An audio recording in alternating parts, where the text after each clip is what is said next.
Hi, everyone. Have you ever wondered how IBM can start a technology and then have to always be playing catch up? You're watching Techstrong Gang.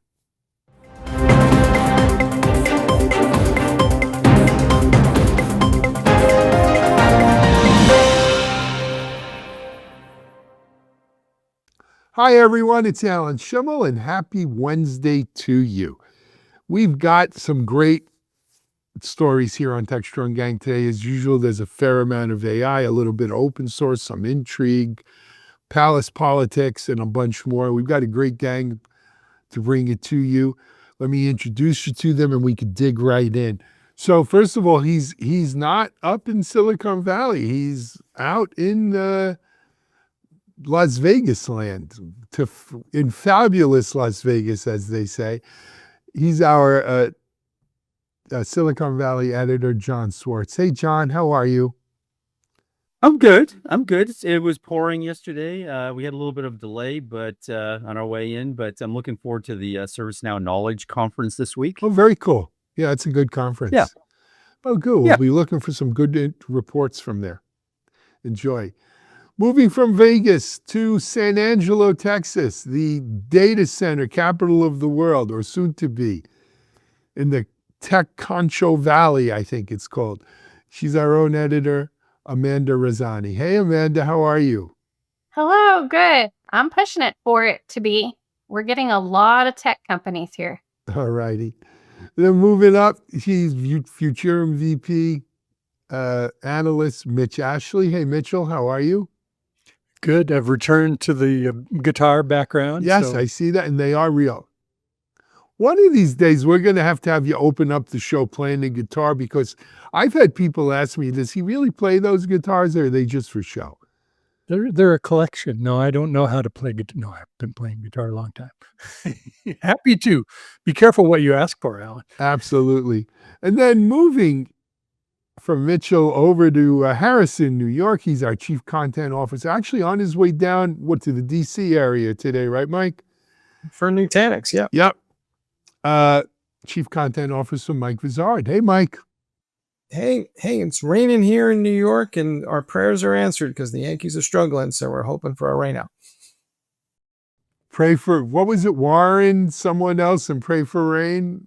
It's an old story. I think it was the Braves. Spawn, was it Spawn and Johnny Sane? And right, Spawn and Sane and pray for rain. That's it. I love being surrounded by some baseball people like this. Thank you.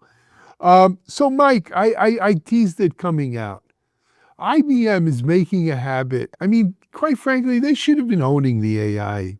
You know, they were doing Watson commercials when I was a kid, it seems like. And here they are now, they're making a major agentic AI push, but it feels very, to me anyway, I'm interested in your take, and of course, Jon and Mitchell's take. It seems very Me Too-ish. It seems very catch-up-ish. Why aren't they dealing from a leadership position? Mike, what's the story here? Well, I'll just give you the good and the bad of it.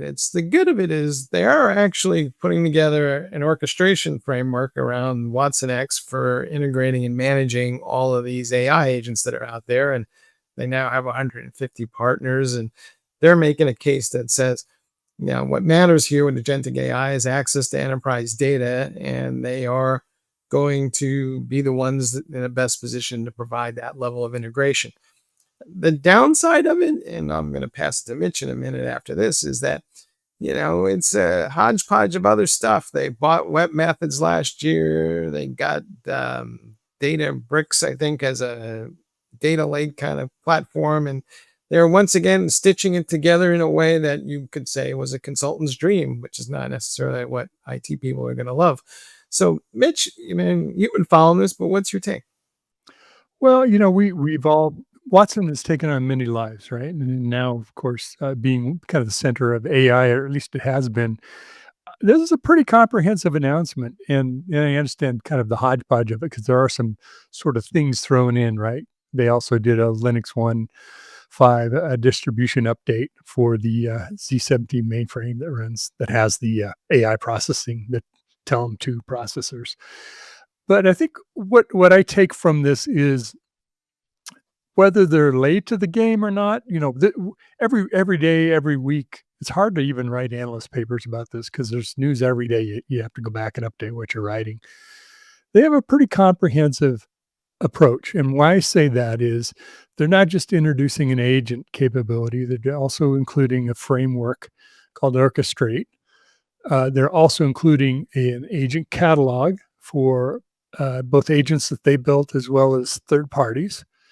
And you mentioned the data lake from a company that they bought. You also mentioned the web methods. Those are sort of the things kind of thrown in, if you will. But I think that's also, well, if you aren't going to include those as part of your AI strategy, where do they fit? So they're including it. They also threw in a lot of, they also announced a lot of integrations with enterprise applications and enterprise services from Adobe, AWS, Microsoft, the notable ones, ServiceNow, Workday folks. So they're making a play to say, you're still a safe bet working with IBM. We're your enterprise partner. And as you said, the integrators, the consultants, the people who help put these things together, now they've got a full tool chest, if you will, to go help customers. So now, again, not all of this is available now. Some of it is in preview, like the agent catalog. But I thought it was also interesting. You had a really good article out on Techstrong AI about this. CEO Arvind Krishna made a statement about AI is still being invested in, but only 25% of AI initiatives have achieved an ROI. This is the year AI is, people are looking for some return that it's going to be worth doing. And so I think it's interesting that he brought that up. I think sometimes it's helpful to be later to the game, as y'all say, because they can look and see what's working, what's not working, what problems do users have, and come out with a better solution because they waited. All right. Third mover advantage, right? So, but this is so quintessentially IBM-ish, right? So, look, they had this Watson, and it's now called Watson X. I remember going to IBM conferences literally 10 plus years ago and seeing Watson, right? And some of the cool things Watson was doing with dating apps and all kinds of things they were building with it. And then AI explodes on the world. No one thinks of IBM as an AI leader per se, but yet they're IBM. Just, they have 500 of the Fortune 500 as they probably have 600 of the Fortune 500 as customers, They have an account rep for every one of those and they get it in there. They're great at building ecosystems. They're great at bringing their partners in so they can stitch together this comprehensive soup to nuts kind of offering but sometimes when you look under the covers, you can still see the threads, the stitches that's stitching it all together, and they're not so tight. It's almost like we don't want to be the first ones to market.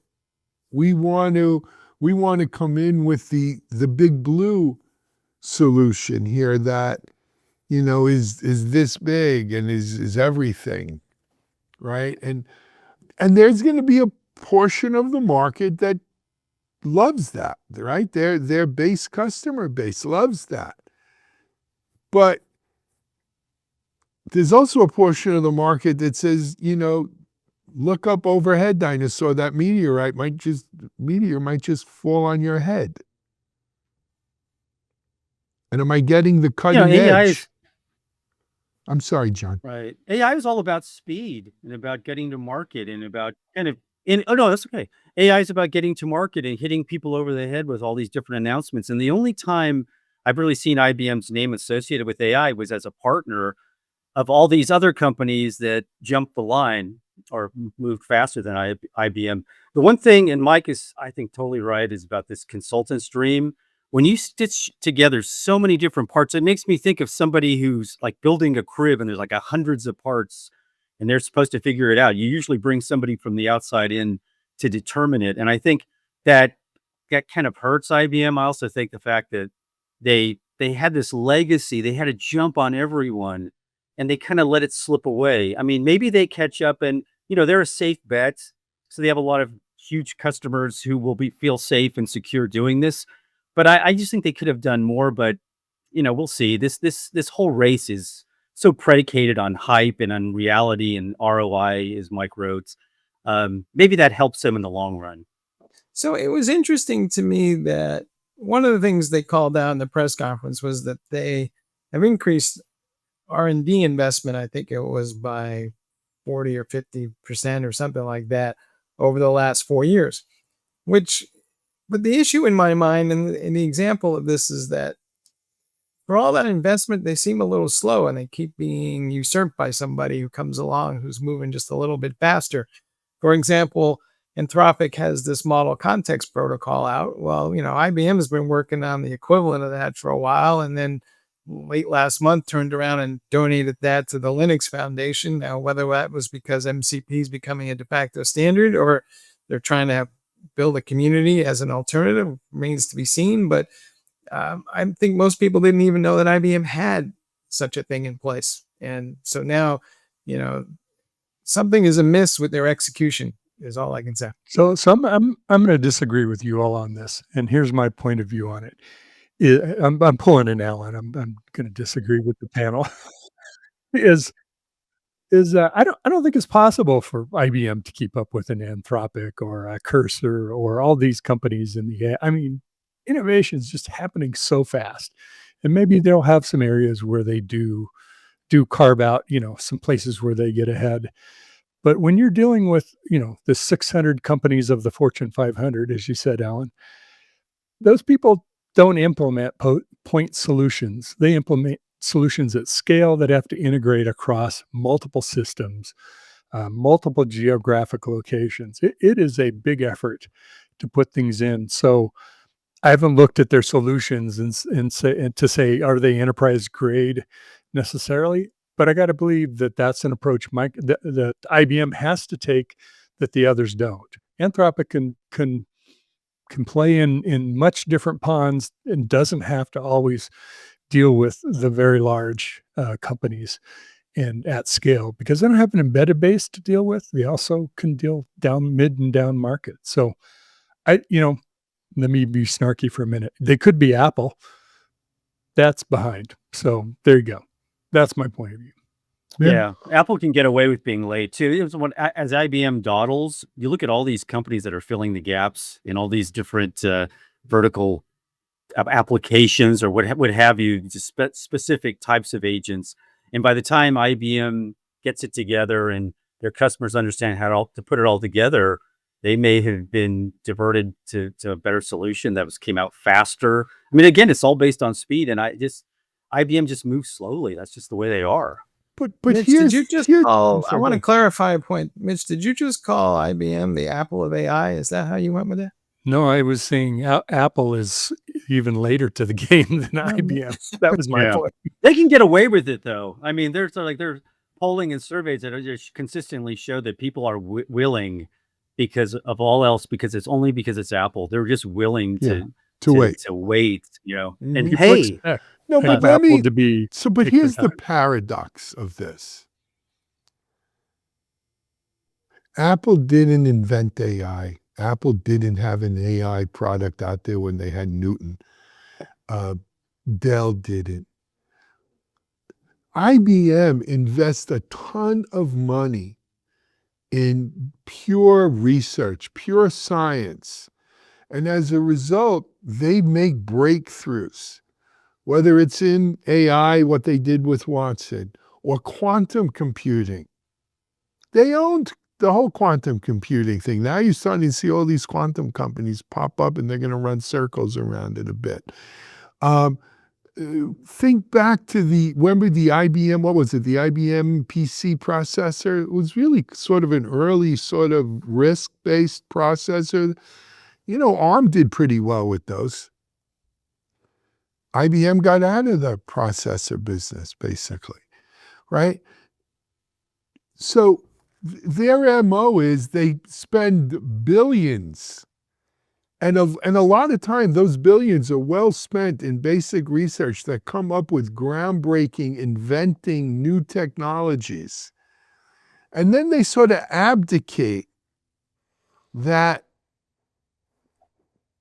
leading horse spot and let this whole industry grow up around it, and then they'll jump back in because they don't like to be first. They don't like to do it, I guess. And then they jump in a little late and play catch up. Now, Apple and Dell specifically, they have very different philosophies.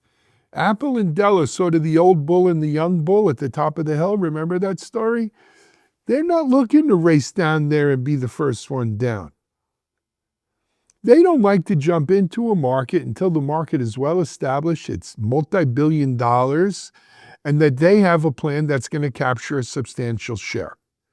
They're not going to jump into a market prematurely, and they're not going to jump into a market that they don't feel they can carve out a substantial share. And that's their philosophy, and right, wrong, or indifferent, it served them well. I think that has been their philosophy in Apple, Alan, until AI. They were late to announce, and then they over-promised and under-delivered. And, as you said, Apple's not going to be the first to necessarily introduce something, but when they do it, it's done well. That hasn't been the case on AI. I think to your point on IBM, what IBM has done in the past is they may not necessarily invent something. They didn't invent SQL databases, but they legitimized it when DB2 came out, right? Because I remember people were like, nah, you would never do relational. What? IBM has a relational product? They do that kind of thing. Whether they'll do that in AI, I don't necessarily know. They're a much different company now. But I don't look to IBM to lead in every category in AI. I think they're better off. They're a services and product company. They're better off serving customers of implementing successful AI projects with an ROI as opposed to leading with the next flashy squirrel. Yeah, to Mitch's point, they're kind of counting on the fact that AI is hard, and a lot of organizations that are going down the path are going to stumble because it takes a lot of coordination between different departments to make this work. And eventually, somebody in that organization is going to go, hey, we're being left behind. Let's just call 1-800-IBM. Well, like Mitch pointed out, that 25% of people aren't seeing the return on investment. So IBM spoke to that in this article, and they think that their solution will. So Yes, the deployment has also been slow among enterprises, right? In terms of governance, compliance, just trying to piece it together. There's been a hesitancy and a fear of getting it wrong. So things aren't being deployed as quickly. So maybe IBM benefits kind of in a small way from that. I would look to who IBM is going to buy next. I think that's where they have, big companies don't often innovate themselves. They innovate through acquisition. Cisco does that. A lot of companies do. Fair. Hey, we got to take a break and come back for our next segment. Our friends at Redis, you know the old saying, you can hem a pair of pants, but if you make it too short, you can't make it longer again. Once you leave open source, can you go back? We're going to discuss that. You're watching Techstrong Gang.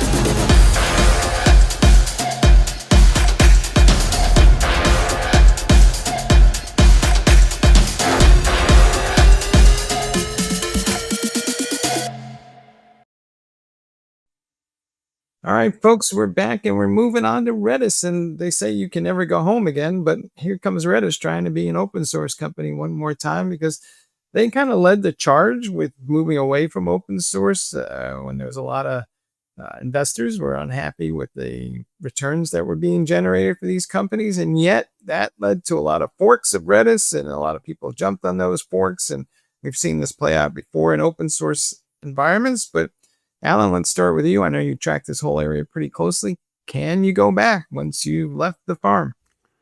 Sure you can. All you got to do is put on a pair of ruby slippers and click your heels 3 times. It's no place like home. There's no place like home. Look, first of all, I'll give credit to Redis. Sometimes it takes a big database company to admit you made a mistake. and a mistake was made. You know, the open source world can be forgiving though, right? And the beauty of it, back to my analogy with the hemming of the pants, is if you had something that's open sourced, right, it stays open sourced. Then you come out with a new version that's no longer open source. That new version, everything from that point forward is not open. But then at some point here, you open it back up. Well, assuming you still own the IP for that non-open source stuff, you could open it up and it's like nothing ever happened, right? And so I think in this case, it's a relatively easy thing. But here's the real question. Will the community trust them that they don't pull this again? Or have they already moved over to the forks and they're comfortable with them? Or, you know, burn me once, shame on you, burn me twice, shame on me, and I'm not going to give you a chance to burn me twice. And so I think Redis, in addition to just returning to this open source model, you know, needs to do a confessional, a couple Hail Marys, and whatever. Mike's smiling, he remembers those. You know, Forgive me, Father. It's been 6 months since my last open source confession. yeah. Well, so actually, it's been 2020 since the last confession for Redis, because that's when Salvatore Sanfilippo, I think is his name is, you know, who was the original developer of Redis. He came back. He left in 2020. He's come back, and that's a lot of what they're crediting for why they're returning to their open source roots. So maybe some holy water and some Hail Marys, you know, with him on board. Well, I mean, and he may be the personality they need for that community to It's embrace got the credibility, right? It's got Right, the that's credibility. the credibility, because that's going to be the issue. I mean, changing the license here and going back to an open source license is a relatively trivial thing for them. Regaining the respect and commitment from and trust of the community is going to be the hard thing. But I will also say, you know, nature abhors a vacuum, and there have been competitors that have popped up in the open source space there. And it's going to be interesting to see if just moving back to open source is enough to put Redis at the top of the hill again. Or they could, there's a path down the middle. They could support Valkey and their own open source core database as two separate forks that are, then they're delivering a bunch of enterprise services on top of that and extensions. And whether you're running Valkey or Redis open source, maybe they don't care. I was reading this article and what you were talking about Valkey, how they created that. And I was thinking that it just shows the stronghold open source has and kind of the power, I guess, that developers have when it comes to breaking away from open source. Look, what they may want to do with the, you know, with the founder back and everything is try to merge it back in, into Redis. Because having two versions of in essence the same thing, right? I got to believe Salvatore's got some pretty strong Yeah, opinions about he'll this. get them. I think you're going to see that merge back in, because over time they just separate more and more, and it becomes harder to. All right. So then reconcile. donate the two of them to your favorite consortium du jour, and then have the consortium pull them all together. You could do that too. Some consortiums don't like to pull it together. They like to see how many projects they're managing. Just saying. But look, I think this is a good thing for the community and for the user base. I don't think Redis will have a disruption in innovation or anything like that. If anything, maybe it'll be more innovative. So I actually think it's one of maybe the few credible ways of coming back to open source, having the original creator, author. I mean, it seems to me you've got, you know, provided that person's, you know, still got a good reputation in the community, I assume so. They can help. They can help pull it back, because that's who put, you know, it's like Linus, right? Putting trust in Linux and all of that. So yeah, no, I agree 100%. Marty was smart, right? You know, but we'll see. Let's see how, how the community embraces them, and do we see a merge of the forks and so forth. But it's a great open source story, right? It's part of what makes open source great. So I say congrats to Redis. Good luck. Fair? All right, let's take a quick break and come back here with our next block. Who would have thought AI is biased in its hiring? You're watching Techstrong Gang. Discover Techstrong Group, the epicenter of tech innovation. We're your go-to for reaching IT leaders and practitioners worldwide. Our secret? Impactful content that sparks awareness, engagement, and top-quality leads. With us, you'll access editorial websites, streaming videos, virtual events, custom content, analyst research, and more. Join our satisfied clients. Let's revolutionize your tech journey. Contact us today and tell your story to the world in the most powerful way with Techstrong Group.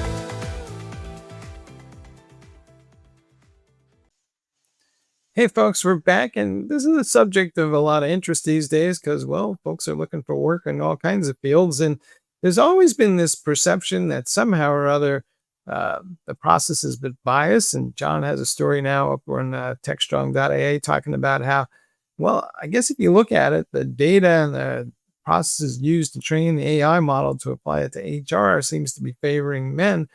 And I guess, Jon, let me ask you this. Is that the fault of the model, or is it the fault of the processes and the data used to train the model, which are clearly biased to begin with? Yeah, it's probably a combination of both. But what's disturbing to me is that there are more AI hiring models being used within organizations. In other words, when they want to winnow down a number of candidates and then recommend a handful to a person, in the process, it's especially for high-paying jobs, it is shifting decidedly towards males, given this test of open source AI models that was done by a couple professors. The title of the paper was called "Who Gets the Callback? Generative AI and Gender Bias." So they basically looked at job candidates.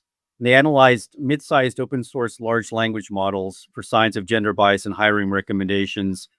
They looked at more than 330,000 English language job ads from India's National Career Services online portal, and they sized up various models. And what they found with the models was supplied with job descriptions and asked to choose between two equally qualified male and female candidates, the callback rates for females was significantly lower.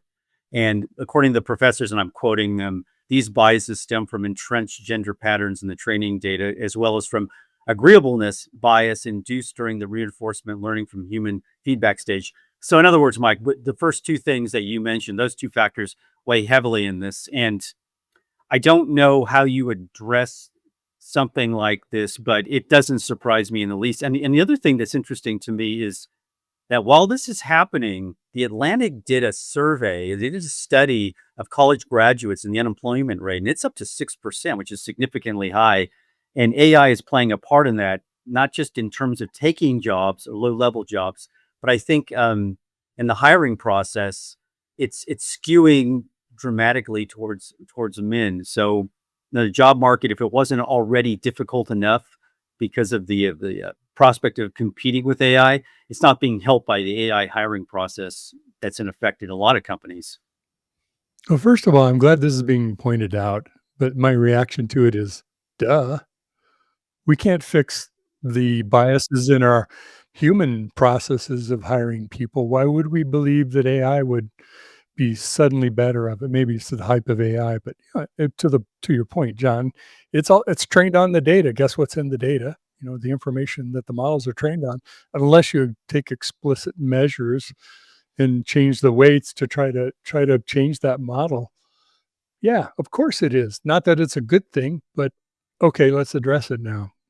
Yeah, that was my thought too. Like, well, the data being used to train would be representative of that because men still do overall tend to have the higher paying jobs from a percentage standpoint. So if that's the data you have to train AI on.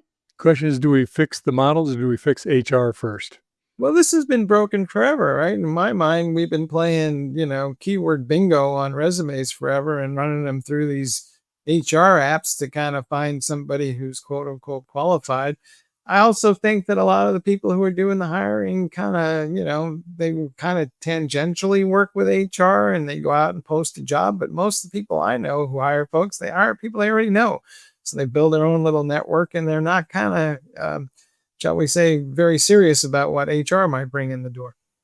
It's not what you know, but who you know. Well, I mean, I admit I benefited from that, and the one thing that I was hoping that they might even look at these males, and they tend to be probably whites. Maybe that's going to be a follow up, but it's just the same old, and my fear is that as these companies and HR departments in particular depend more on AI for hiring, is this going to maybe even exacerbate the problem? so in my best MAGA voice, this is DEI waiting for that. nonsense. Move along.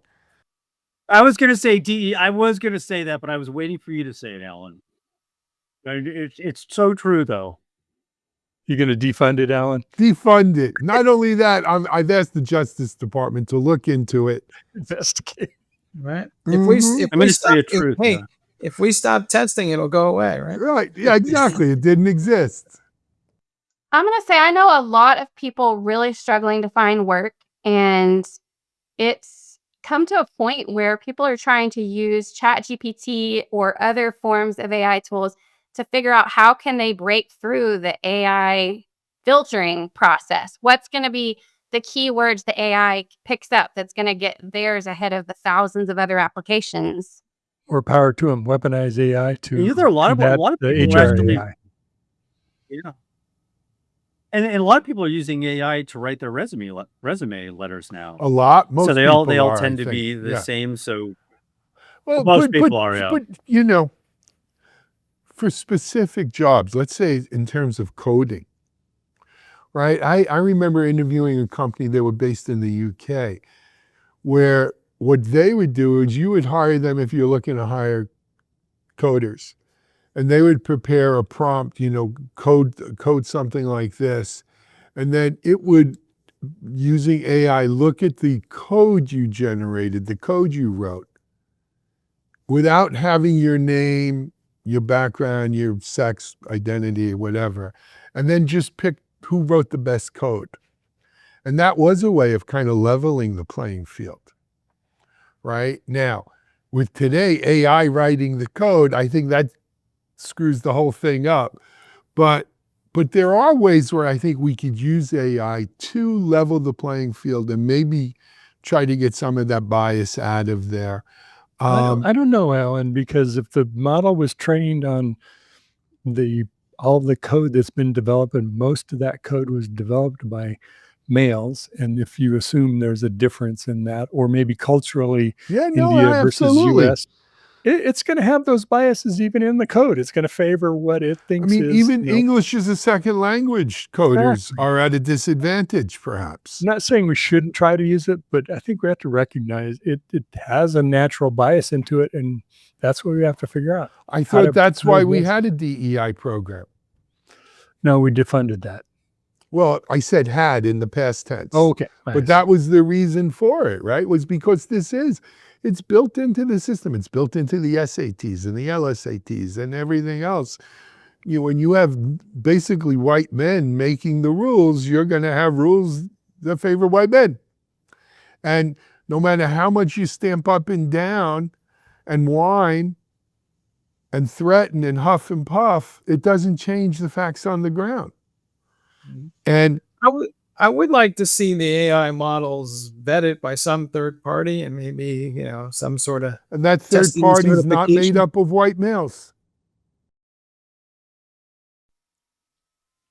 But part of gonna the label it as problem, I DA. think part of the reason why they're turning to AI in the first place is because so many people have access to just apply online now. There's just thousands of people randomly applying to hundreds of jobs at a time. It makes it very difficult to filter through and get it's to the not one good of my ones. favorite things, is trying to Yeah. hunt through resumes for a person to hire.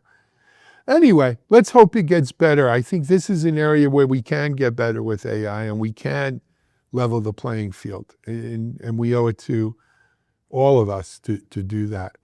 Guys, I think that's going to wrap up today's Techstrong Gang. Jon, enjoy Las Vegas. Stay away from those tables. Yes, thank you.